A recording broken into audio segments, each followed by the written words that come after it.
استاد، با توجه به کتاب رساله علمی احکام اسلام شما ممنون میشم در مورد مضرات استمناء توضیحاتی رو بفرمایید. بله، متاسفانه تو ماهواره که شما میرید میبینید که مثلا طرف دکترای روانشناسیه میگه نه استمناء مشکلی نداره.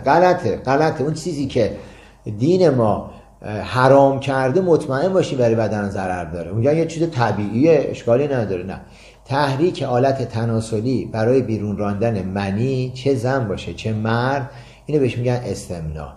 هر کس به دستش یا عضو دیگر استمناء کند باید تعزیر شود، چون کار حرامیه، بلکه کبیره است، گناه کبیره است.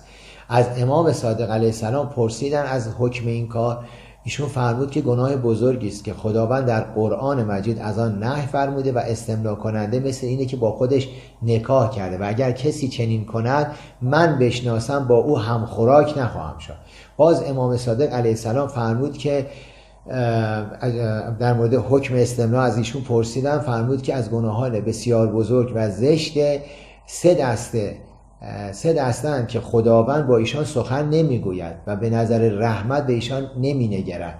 فرمودن که اونهایی که موی سفید سرشون رو میکنن، یعنی میخوان کمتر داشته باشه، خب کوتاه کن، یا رنگ کن، خضاب کن، یا اونهایی که با یکی از اعضای بدنشون شهوتشون رو خارج میکنه، استمناء میکنه، یا کسی که اجازه بده باهاش لواط کنن، یعنی مردی که اجازه بده باهاش لواط کنن، خدا اصلا به اینا نظر رحمت نداره. رسول خدا صلی الله علیه و سلم فرمود هر کس که با دست شهوتش را بیرون کند ملعون است. مضرات زیادی داره، مضرات بسیار زیادی داره، روایات بسیار زیاد. یعنی تمام فقهای شیعه و سنی این کار رو حرام میدونن و به هیچ صورت، حتی برای یه مورد هم نمیگن آقا مثلا اون روان پزشکه میگه اشکالی نداره، طبیعیه، میخواد دفع شهوت کنه، این غلطه، اصلا نه، گفتن این کار انجام نشه. و در علم اخلاق هم این رو، علمای علم اخلاق هم این کار رو نهی کردن.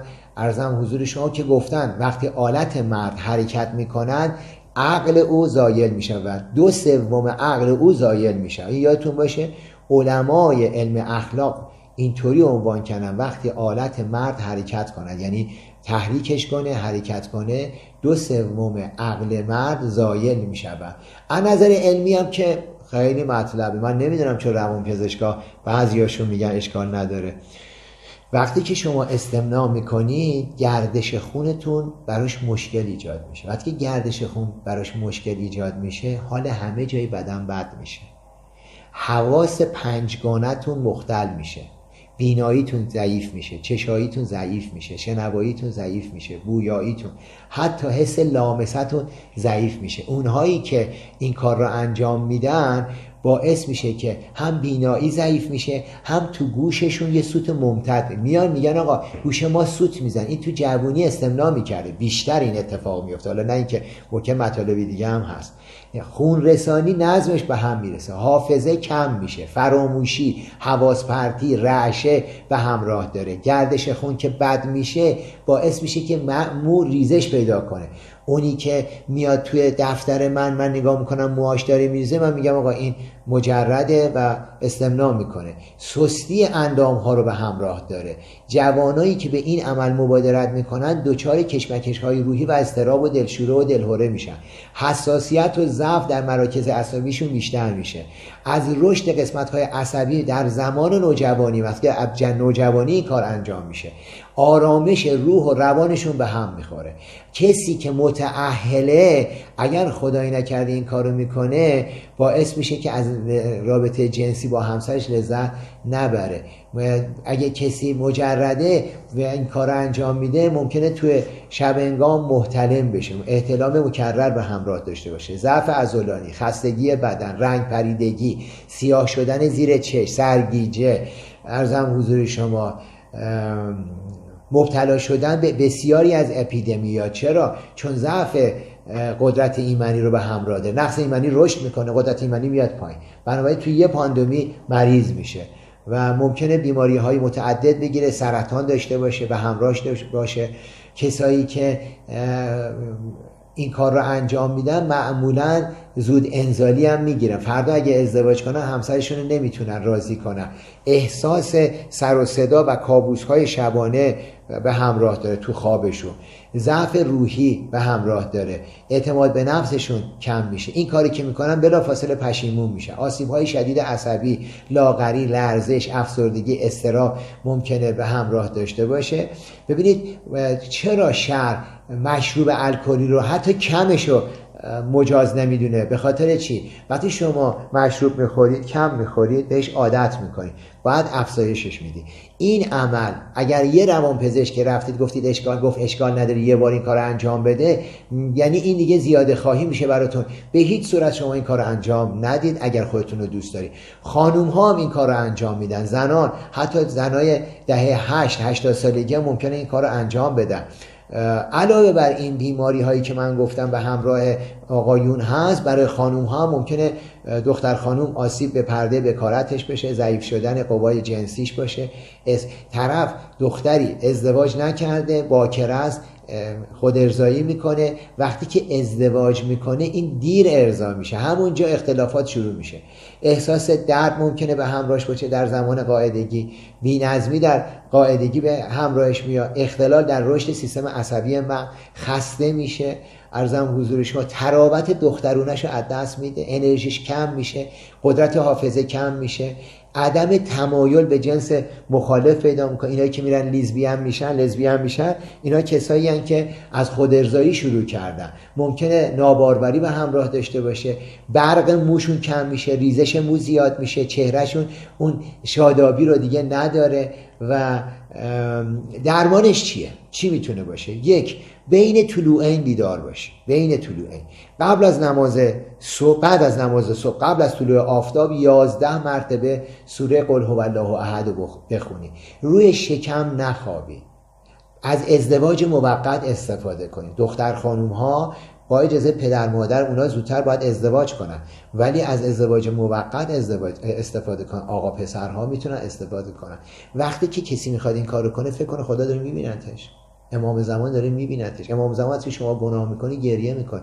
ببینید چه کسی برای شما داره گریه میکنه. هر کاری که شما به این، هر لحظه که به این فکر میافتید، برید خودتون با یه کار دیگه مشغول کنید. این صحنه رو ترک کنید، به خدا توکل کنید. قاطع برای انجام ندادن این عمل اگر خدایی نکردید مبتلا به هستید استفاده کنید. قاطع نظرتون رو بگید آقا دیگه این کارو نمیکنم. لباس‌های تنگ نپوشید، غذای سنگین نخورید، رو شکم نخوابید، خیال پردازی نکنید، سعی کنید شوخی یا جدی خودتون رو به این ور اون ور نمالید. روزه بگیرید هفته 2 روز. اگر قادر به روزه گرفتن نیستید الان توضیح میدم. غذاهایی رو بخورید که عرضم حضور شما، مثلا موز، شکلات، انجیر، خرما، تخم مرغ، پیاز، فلفل، گوشت قرمه، غذاهای چپرچر نخورید. عدسی بخورید.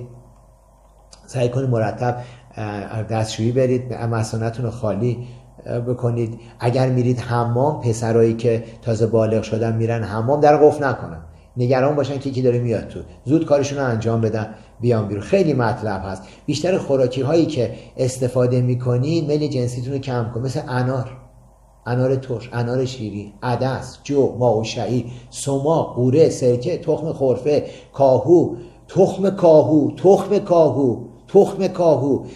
کاهو قدرت جنسی رو شدید میاره پایین. حالا کاهو بخورید، کم بخورید. مردایی که متأهلن اگر میخوان قدرت جنسیشون کم نشه کاهو کم بخورید. برگ شیوید، تخم شیوید، عرضم حضور شما، تخم برزک، روغن برزک، تخم کاسنی، ریواز، شیرخش، قهوه، کافور، سداب دم کرده، آب جوشونده گل نیلوفر، اینا قدرت جنسی رو کم میکنه.